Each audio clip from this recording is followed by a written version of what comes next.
we're jumping straight into something, well, pretty urgent today. The U.S. strategy for AI talent dominance. This isn't just about economics anymore. The sources we're looking at frame this squarely as national security. So, our mission is to unpack what the source calls the U.S. bifurcated strategy.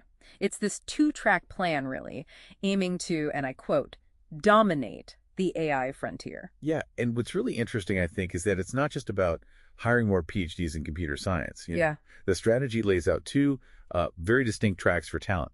The first is what they call cognitive labor. Cognitive labor, okay. Right. That's focusing on how employees get augmented, basically helped, by tools like generative AI. And then track two is physical infrastructure. The hardware side. Exactly. Making sure we actually have enough skilled people to build and run the data centers, the power grids, all the physical stuff AI relies on. And underlying this is a huge policy shift, right? It feels like a move away from the old college for all idea. Definitely. There's a real pivot towards faster industry-focused skills.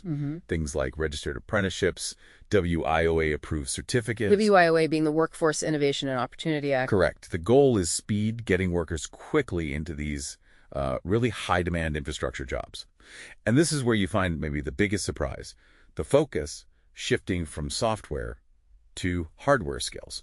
A few years ago, AI jobs meant data scientists.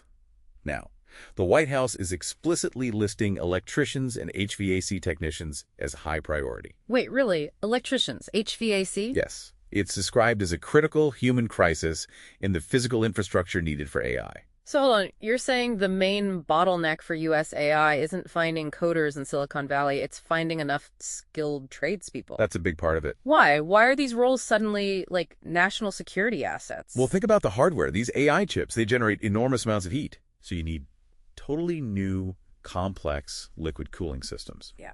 And installing and maintaining those, that takes specialized HVAC skills.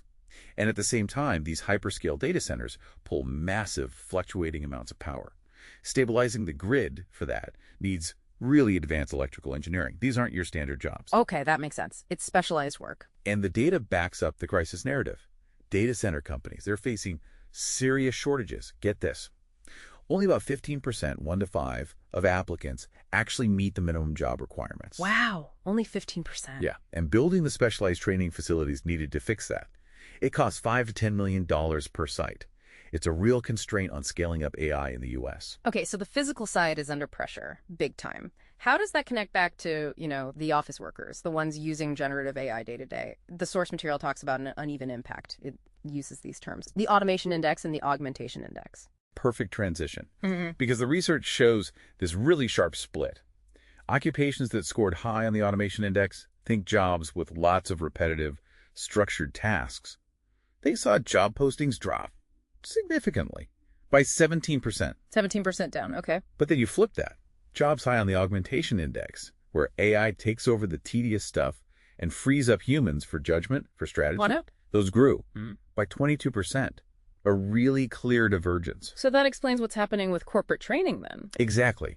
The focus isn't really on teaching the theory of how AI works anymore. It's more practical. It shifted almost entirely to teaching people how to write effective prompts, how to delegate tasks to their AI assistants, making them better collaborators with the AI. And the efficiency gains seem real. The source mentioned internal data, like 74% of Copilot users feeling more productive. That's the kind of data driving this training shift. It's about practical results. And looking ahead beyond just data science, we're seeing this huge surge in demand for a new kind of role: AI governance, risk, and compliance officers, GRC.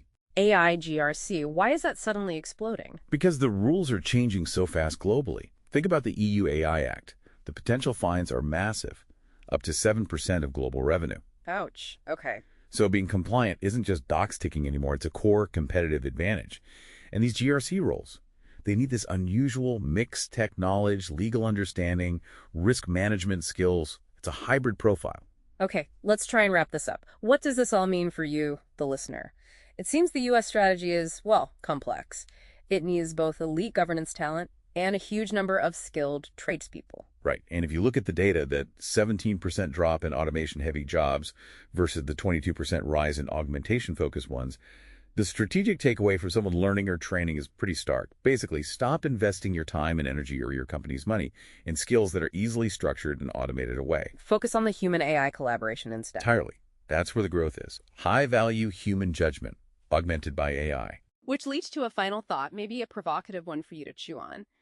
Given this clear shift towards augmentation and governance, should educational institutions maybe redirect all their current training budgets, take everything spent on teaching easily automated tasks and pour it into advanced human-AI collaboration skills into these cross-disciplinary ethics and law programs? Is it time for that radical shift?